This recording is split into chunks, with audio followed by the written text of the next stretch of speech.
Hello. Hello. How are you today? I'm good, thank you. You're all flushed. I was just out walking the dogs in the wind. It's windy on the hill. Yeah. Today was a nicer day. Take your word for it. I was inside for most of it. I was inside for most of it as well. So what do you base that off of? With the times I had to go to and from my car. It was nice. Seemed nice. I would have loved to have gone out more. My back's killing me though. That is true. I'm in a lot of pain. That is true. Alas, here we are. Ready to kill this episode. Once again. Okay, so one that I actually haven't had lots of parents ask about lately, but it's definitely something that I think, is a big topic. Gambling with your kids. Nope. Okay. Sorry. Just taking a guess. You're playing poker and you're putting your kids up to...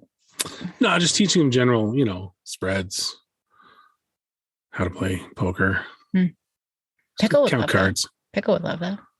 Should be a little rain pickle going into Vegas and count cards. Yeah.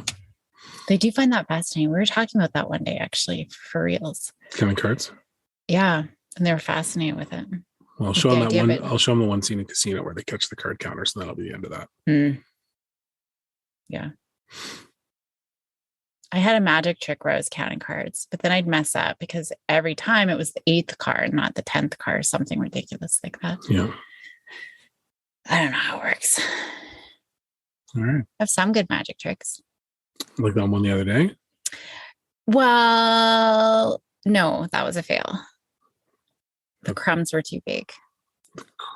Ladies and gentlemen, there it is. You're looking at the wizard behind the curtain. The crumbs were too big in the deck of cards. Anyway, sorry, I interrupted. Yeah. So what are your thoughts on paying allowance for chores? So connecting those two things. As a general principle, or how it works out with our kids? Well, maybe start as what your thoughts are on it, what your beliefs are. I do think that I do like the idea. I like the idea of teaching the kids that with effort and application, you can earn money. I also don't feel that kids need to learn how to be slaves to the corporate machine from the age of 6 onwards. So my answer is, Is that an answer? I wish I had the taboo thing from the game. Taboo, buzzer. Just so when you give bad parenting advice, I can go, right away so people know that that's bad idea. Which part of it? I've said a lot, and there's 97% chance that all of it was bad. Pretty much the first few seconds, I would just want to buzz. Okay.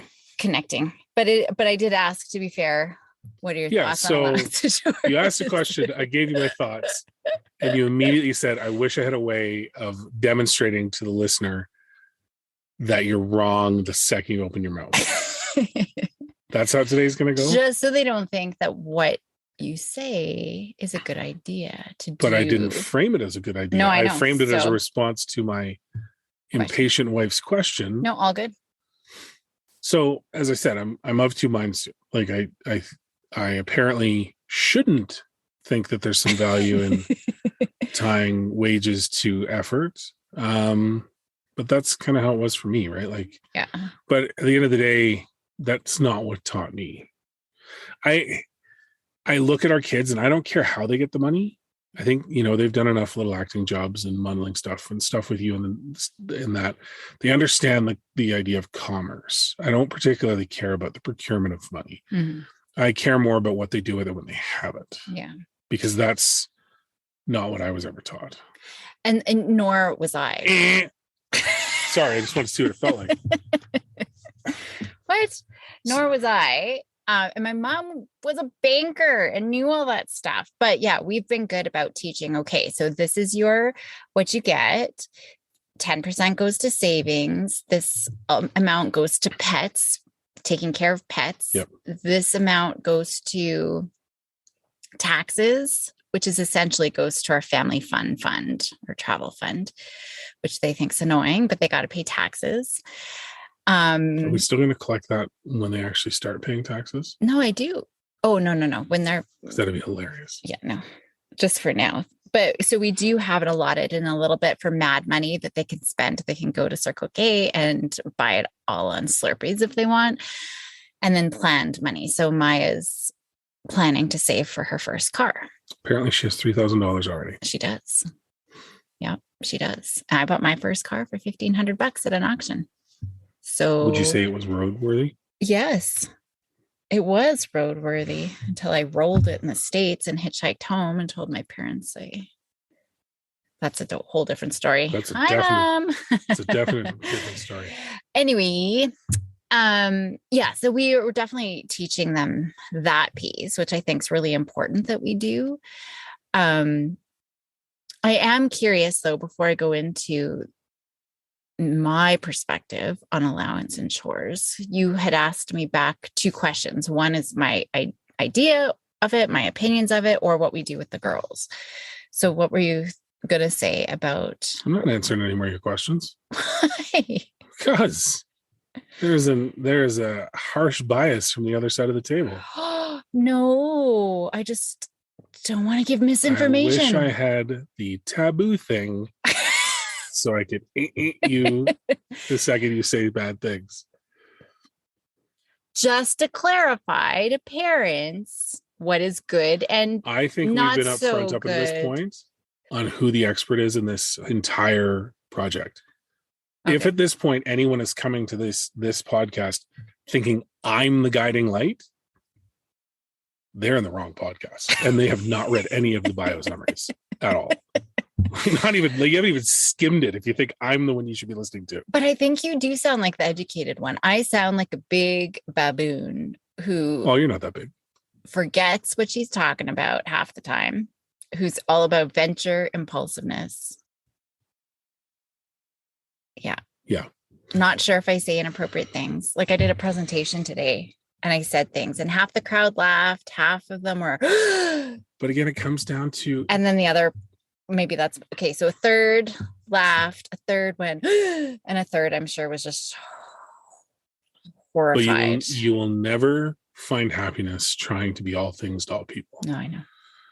I just think sometimes I might say things that maybe I shouldn't have said or were inappropriate. Yeah, but so does everybody.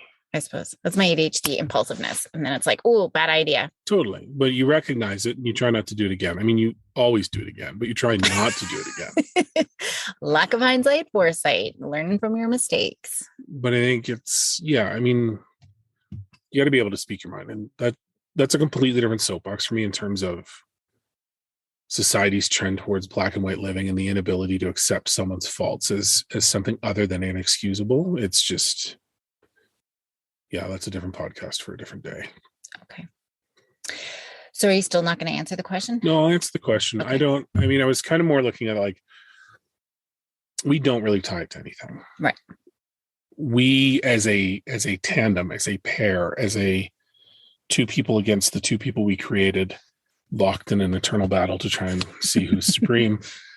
Most days it's 50-50. We're not what I would call, what's the word I'm looking for? Consistent. I think we lack consistency.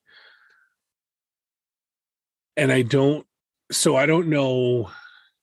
See, now, before I say this, I wish I knew your answer because I may modify it. Yeah, see? But I don't know. I don't know if there's anything.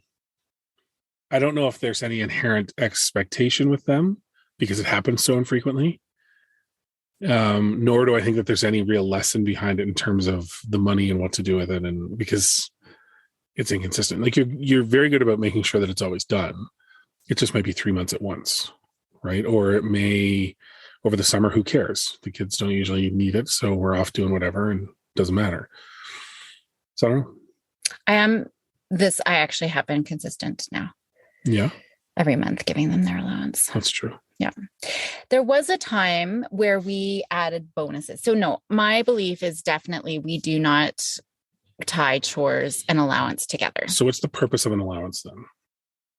And I'm asking for all the listener out there that thinks like I do in terms of effort and reward. So what is right? What's an allowance for? Yeah. For me, the big piece about allowance is about learning money management. And that's always been a thing because like you and I both really struggle with that, right? We really have not been like, remember we had a neighbor who we were like 30 and they had their RSP statement and it was like $400,000 saved in RSPs. I'm like, what's an RSP? I knew what an RSP, but we had nothing, right? And so like in comm class, we always complained about comm class, but they said when I was 16 years old, I learned put aside $25 a month to put into an RSP. I don't know what it is, the American version, but it's like your retirement savings. 401k? Is that what it is? I don't know. That's the only thing I know about the US system. Okay. There's 504s too, but I think that's education related. And you're right. COM did teach that. So for anyone under the age of 30, share, COM is not the same as it was when we went through it. COM when we went through it, because it was new when we went through it in the 90s. Was it? Oh yeah. I remember them saying it was new curriculum. It was dumb. Like sitting there to a bunch of grade 10, 11, and 12-year-olds saying, save $25 a month and you'll make XYZ million. Amount. Yeah, millions. How many of them had $25 a month coming in consistently? Yeah. Right. And it's not so much teaching them that that's the possibility. It's the why. Again, COM is a completely different topic. But anyways, continue. But so for me, it was about that. So them being, and the thing was, before we had allowance, we were buying them everything. And so once allowance came in, cool, you can have that, but you're paying for it. Yeah. Right. And I think that was a big shift for us. So we weren't buying everything for them. So they really had to think about, is this worth it? Right.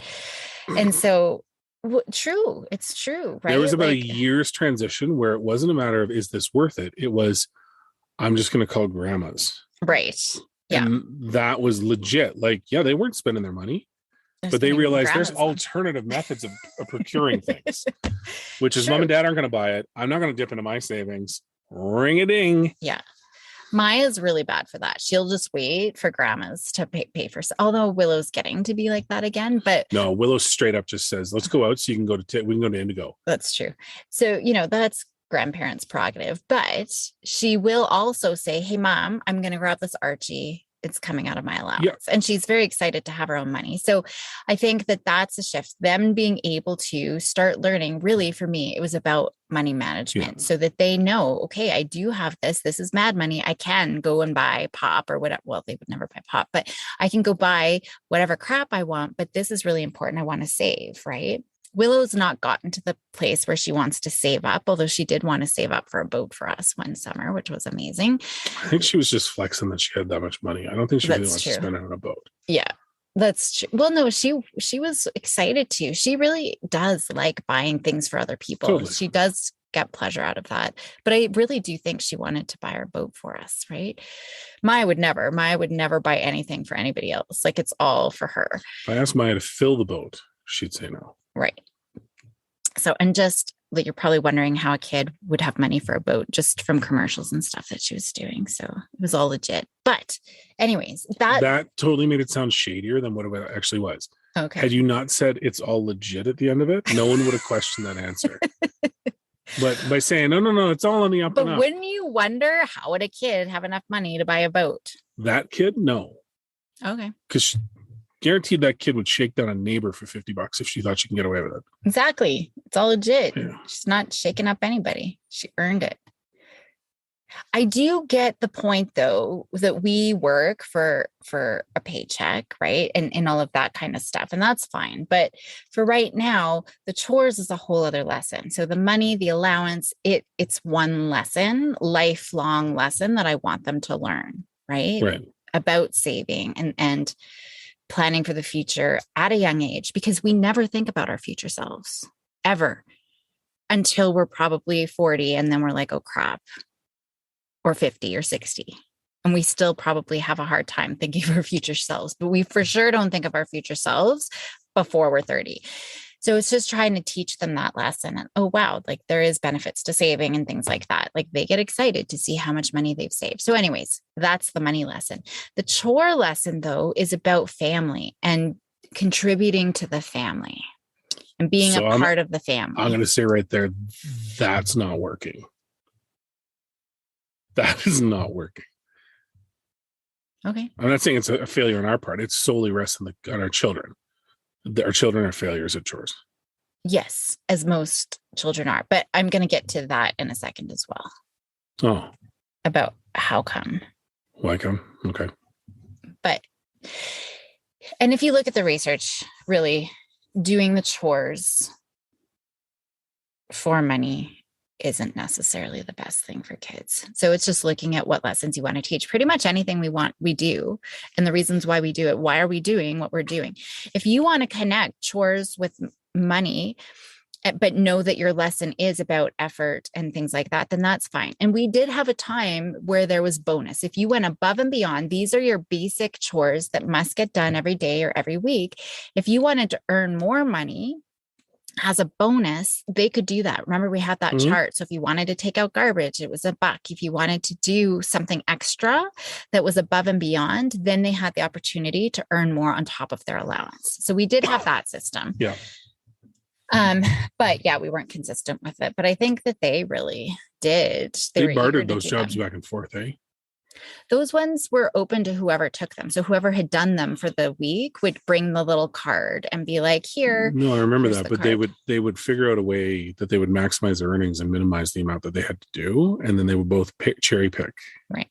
Which in itself was impressive. Right. Which is fine. And that's the problem, right? Like we're teaching them the wrong lessons sometimes. So that's what we got to see. What lesson are we actually teaching them? The problem with chores is we do create dependency traps. So it's not tied to money, but it's tied to family affairs. And so what I mean by that is the girls are fantastic. If they know we're going to do a fun family activity together, they're great at getting their stuff done. If they know, like the time that you went away, the girls were fantastic about helping out, whether you're gone with Maya for the weekend or you're gone with Willow for the weekend. They're just so good at helping out mom and knowing that mom and I get to hang out after. I never had to ask them. But when there's like, that's the thing, you know. So I think when they have to, it falls apart when they're by themselves having to do something. You know, like one sister's already put her dishes away. The other one now is by herself having to put dishes away. We've already cleaned up and on to do other things. That sucks, right? There was a time where we had the helping 10, and I think we should bring that back. We don't call it chores because just the word chores is, but we had the helping 10, which was 10 minutes. Everybody pick a job, whether it's all cleaning up dinner or two people are going to help clean up dinner. Another person's going to go do the cloakroom or whatever, boot room or whatever. That was great. When we're all doing it together, we're all chipping in together. That actually worked. We never had to, it was just, Kate, what is everybody going to do? Cool. Right. Yeah. It's when we get directory, right, where we're ordering, go do this, go do that, right? And they're by themselves. And like, that's where it falls apart. So it's creating the atmosphere that we are part of the family. We're all chipping in together. Maybe it's just changing the language around it, but the consistency is key. And I think that that's where we're bad is we are like the girls tonight, you took the dogs for a walk. The girls were fantastic. So we were going to go read. Yeah. Right. Maya and I were going to stretch and Willow and I were going to go read together. And so it was, okay, what's everybody's jobs? What are you doing? Kate, cool. We all knew that what we had to do. And they identified what they had to do at the end, right? Like Willow realized, oh man, I haven't put my dishes away. And so she did that all on her own and saw that the last thing left was the dishes to load the dishes. So, you know, I think how we set it up and doing it together and asking questions versus ordering them to do it. Like there's so many different things that. Not the sarcastic questions like I usually do. Right. No. Right. Okay. It's like, so what's your plan? Yeah. What needs to get done before we can go hang out? Right. Right. And so that's the benefit of being the family. And then, of course, the job is. There is a story. I don't know if I've shared it before, but there's a resilience researcher, Michael Ungar from, I think, Dalhousie University, East Coast of Canada, anyway. And he talked about a story. I don't know. Have I shared this story with the dinner? So one day his son was like, I'm not cleaning up dinner anymore, or I'm not setting the table for dinner, one or the other. It was setting up or putting away. And so it was natural consequences. We can never force our kids to do anything. We can't, right? We have zero control over their behavior.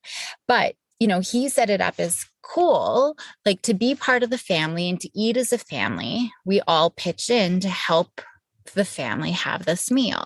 So if you don't want to be part of the setup or cleanup, cool, you can choose to be on your own and make your own dinner. And the kid's like, awesome, right? And so he has peanut butter and jam sandwiches while the family eats dinner.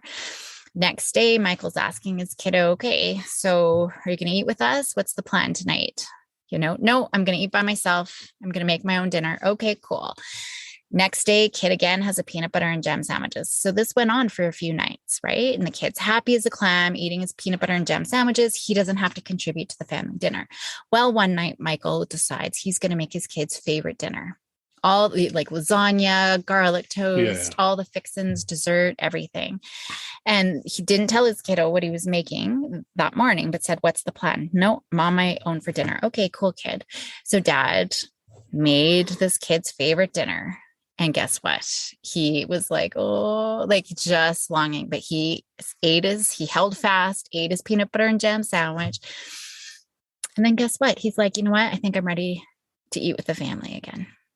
And so he realized, okay, maybe I see the value in that. So again, looking at, we can't force our kids, but what lessons can we teach and what values can we teach? So that's good. Yeah. That's much better than mine. It's not better. Well, no, but it explains it in a way that makes sense. Like it all makes sense when you lay it out like that. Yeah. Totally. Because I just think it's so easy to get into negotiating and bartering and what's it worth for me to do that, right? And it's like, no, it's just the value of community and family and things like that. There's just expectations.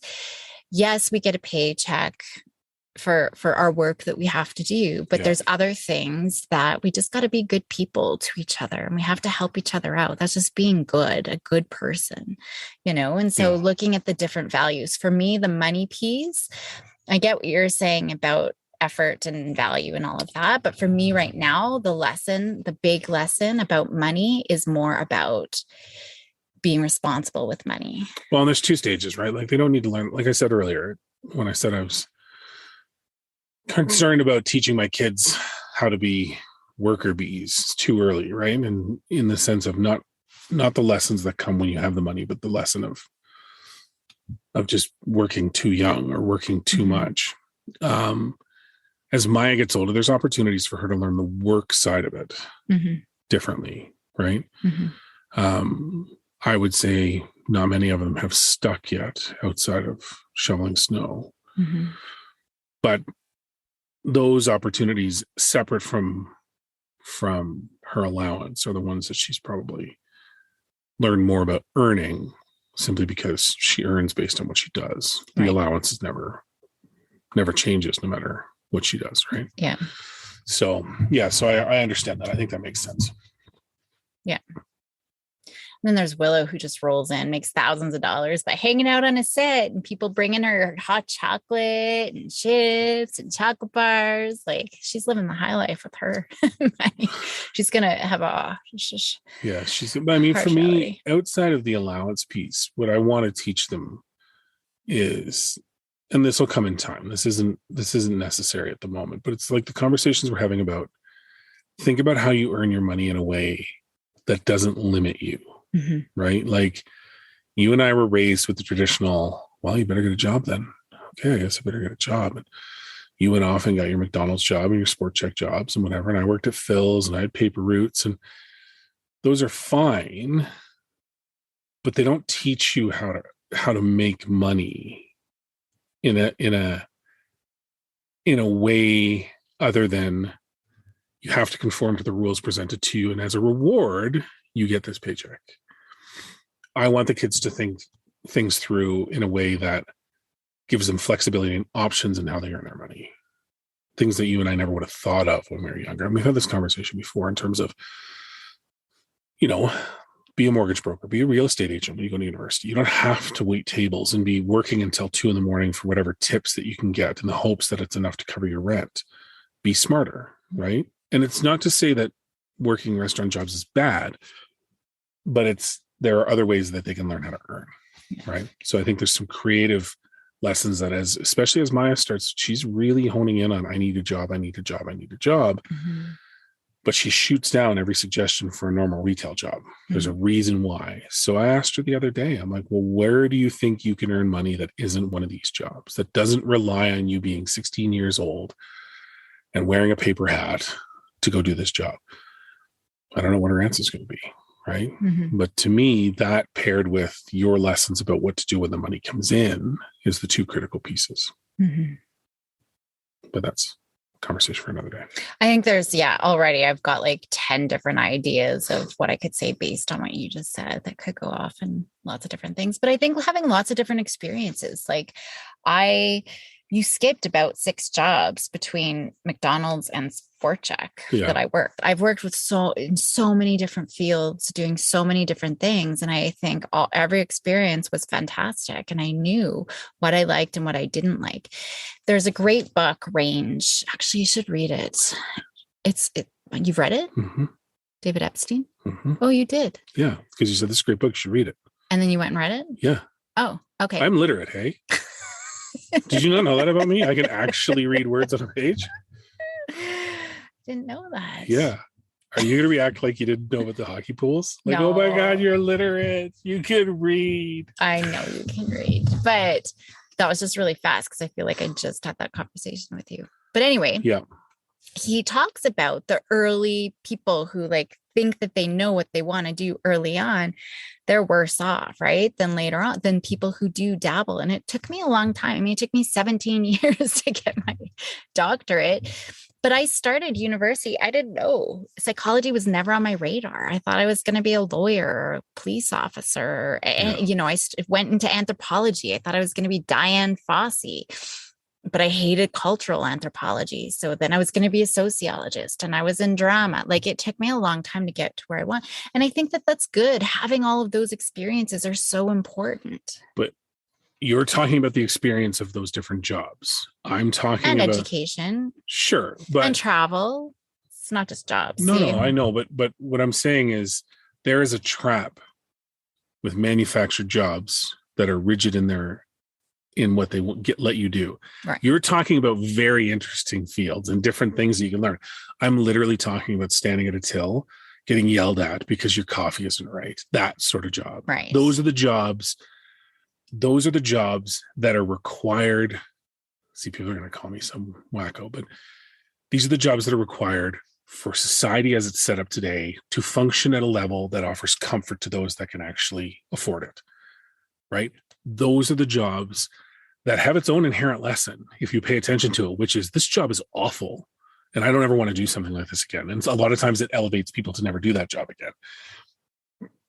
But it's finite in how much you can earn while trying to pursue those other experience and lessons. You know what I mean? Like if you can marry the two, that you have an interesting way of earning money. Let's not call it a job. You have an interesting way, totally legit, just like we talked about earlier, nothing sketchy.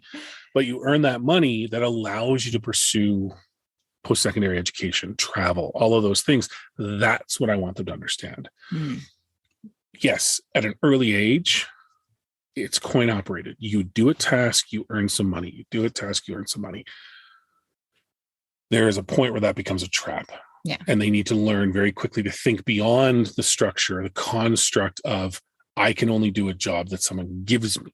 And You're a perfect example of that. Yeah. When was the last time you worked for someone? Sport Check. Okay, my wife sounds like a balloon that's deflating right now, but that was her thinking face. 2002. So 20 years, half your life, basically. I couldn't work for Sorry, other people. more than half your life because you're 29 years old. So 2/3 of your life. But that's the lesson. What year should I have been born in if Oh I my was 20? God, I thought you were going to ask what year is it, and I was going to shut this thing down. I don't know. You just look like you were lost for a second. Well, I know it's 2022. Is it? Yes. Although I consistently write well, not consistently. Sometimes it's 2014. Yeah, didn't you do like Sometimes a check for 2016 a little while ago? Yeah. All right. I'm always. Fun fact, Caroline still writes checks. Why do people not write checks anymore? It's not common. You know what else I got? Fax machine. I fax people. Ooh, yeah. Like in the past? Because who the hell else has a fax machine? Doctors' offices. Okay. Like medical doctors. Yeah, I fax all the time. I just imagine some doctor with like a Pall Mall cigarette standing over a fax machine in like 82 waiting for your fax to come through. Like, oh, here it is. Fuck. But seriously, if I was 29, what year would have I had to been born in? So it's 2022. So add 7 years. Or I guess subtract 7 years. It's 2013. No.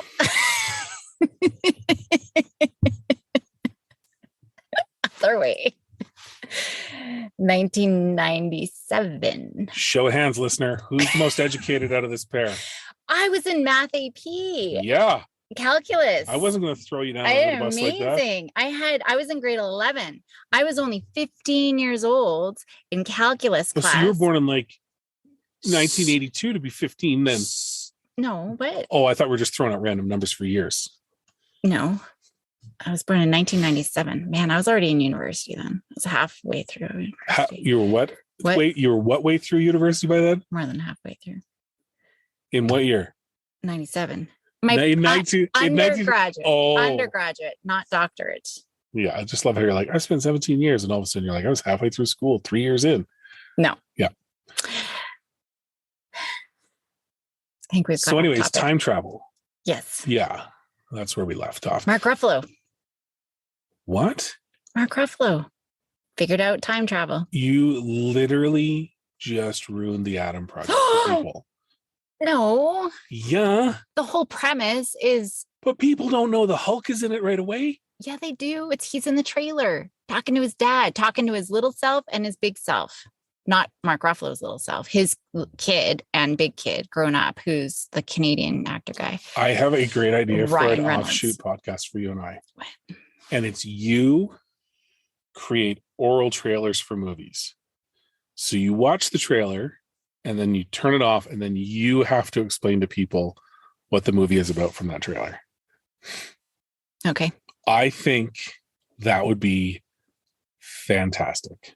Wasn't there something else you wanted me to like record just my comments about something? I can't remember. I don't know. Anyway. You talk a lot as you do things and none of it makes sense. So I think we went off topic again. No, but the end point that I was trying to make, and it's not directly related to the question though. The lesson you're trying to teach with allowance, I 100% agree with. I think that makes the most sense, which is what to do with the money. There is a lesson to be learned that you and I need to start figuring out how we're going to teach it as they get older and more at a working age of how are you going to make money? How are you going to make a living in a manner that you're comfortable and isn't dependent on the charity of others, right? Because we went on a tangent when I asked you when the last time you worked for someone was, right? Yes. And it was 20 years ago, right? You're not good at it. No. Which tells me that our two lovely ADHD kids are not going to be good at it either. No. So they've got two paths ahead of them, which is struggling to meet the expectations of a rigid framework of being an employee. Oh, I guess I kind of am now through the university. Do you really think that that's a normal job? No. Right. Okay. I'm talking. Okay. Yeah. Get up. Show up 9 to 5. 9 to 5. Punch your clock. Yeah. Totally. Right. Those can be really great experiences for those that need that structure, right? And like that stability, or they can be crippling because you always are thinking of different ways to do things that don't conform to the pull the lever, get your money, pull the lever, get your money. Yes. Our kids, if they choose to go that route, cool. I want them to understand that there's a completely different method of interacting with both your career and your approach to your career as there is your interaction with money. Because you and I trying to teach them the things we didn't know about money when we were growing up is no different than you and I trying to pull the veil back a little bit and go, no. Like, there's another path you can look at it. Like, open your view before you take that step forward, right? That's what this rant is intended to be. There's two parts, and we're very quickly coming up on that second lesson because Maya is actively saying, I got to get a job. Even though I offered her the best job ever, but this is how it's not a job that she likes. And so, yeah, the ADHD fail. I'm seeing it already where it's like, yeah. Do you know what she loved about being at the office with me today? Movie afternoon and pool table. It was quiet. She's like, is it always this quiet? This is awesome. Right? Like, and yeah, sometimes it is, but sometimes it's insane and hard to focus. And there's goods and bads with both, right? But that's something we'll have to deal with. So thank you for your summary. I think that was lovely. Is this the No, but what did it have to do with time travel? I'm confused. Your original question about time travel? I didn't ask about time travel. Did you? You don't know. Did you travel through time for this episode and now you're back and you're discombobulated? That'd be amazing. No, it wouldn't, because I'd have to explain 40 minutes of podcast and you wouldn't have a clue what just happened. I don't think it's any better now. The only time travel comment I made was that you have archaic technology that you use on a regular basis. Oh. Well, why is Mark Ruffalo in it then? You brought up Mark Ruffalo. Okay. Wish I could time travel to 10 minutes ago. I did bring him up. I don't know why. All right, sir. We should probably end it now. Yeah. I got a fax to send. Good day. Good day.